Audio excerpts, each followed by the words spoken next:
नमस्कार दर्शक बंधु। महाशिवरात्रि एक एमिति पर्व जहाँकि हिंदू धर्म रे सबुठु अधिक पालन करा जाए।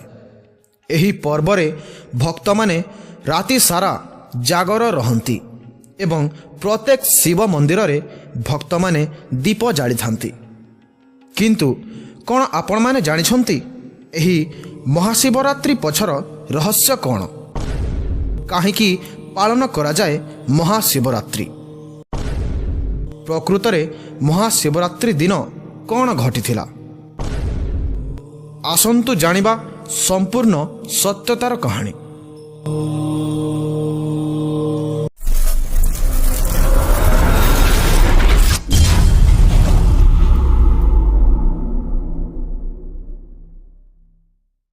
बंधुगण, फाल्गुन मासर कृष्ण पक्ष चतुर्दशी तिथि रे पालन करा जाए महाशिवरात्रि। अनेक भक्त भावंती जे शिवरात्रि दिन प्रभु शिवशंकर तांकर प्रिय तांडव नृत्य करती एवं अनेक भक्तंक अलगा अलगा विचार मध्य रहिछि। किंतु आसंतु जानिबा प्रकृत रे शिवरात्रि दिन कौन घटिथिला। दर्शक बंधु, यह हेउछि सही समयर कथा जेतेबेले देवी सती पितांक द्वारा महादेवंकु करा जायथिबा अपमान सह्य करिपारिले नाही एवं यज्ञ कुंडरे झास देई प्राण त्याग करथिले। फलरे महादेव सही दग्ध शरीर को धरी एणे तेणे घूरी बुलिले। महादेव निजर संतुलन हराई बसिथिले। विष्णुंक द्वारा सतींक दग्ध शरीर को खंड विखंडित करिबा परे मध्य महादेव कैलाश पर्वत को छाड़ी एणे तेणे बोलुथिले। महादेवंक एपरी अवस्था देखि ताड़कासुर नामक एक राक्षस ब्रह्मांक तपस्या करिबाकु लागिला एवं ब्रह्मांक ठारू बर मागिनेला जे तार मृत्यु केवल महादेवंक पुत्र द्वारा ही संभव। जेहेतु सतींक मृत्यु परे महादेवंक अवस्था ठीक नथिला, से भाविला महादेवंक संतान प्राप्त असंभव एवं से निजकु निजे अमर भाविला। समग्र विश्वरे तार आतंक बढ़िबारे लागिला। एही समय रे महादेव निजकु शांत करिबा पई कैलाश पर्वत को आसी सारिथिले। सही कैलाश पर्वत रे राजा हिमवंत तांकर पत्नी मेनावतींक सहित रहुथिले। तांकर एक शिशुकन्या मध्य थिला जहांक नाम हेउछि पार्वती।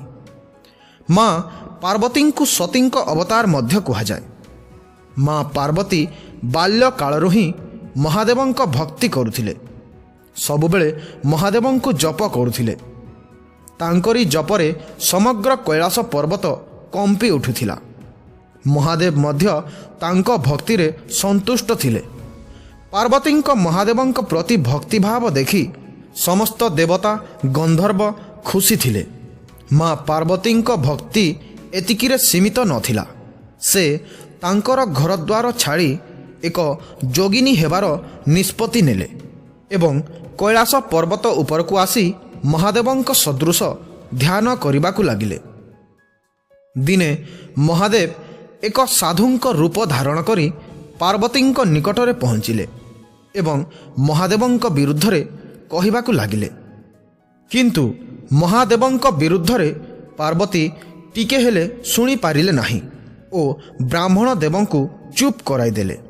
पार्वतींक एपरी भक्ति देखि महादेव निज स्वरूपरे आसीगले एवं महादेव सही रातिरे माँ पार्वतींकु विवाह करथिले। सही दिनठारु महाशिवरात्रि पर्वर आरंभ होइथिला। परे परे महादेवंक बड़ पुओ कार्तिकंक हाथरू ताड़कासुर प्राण गला। माँ पार्वती अनेक तप बलरे एही दिन महादेवंकु पाइथिले।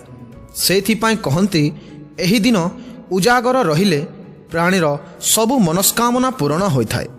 झियो माने मध्य तांको पाई उचित बर अभिलाषे एही दिन शिव पार्वतींकर पूजा अर्चना करिथांती।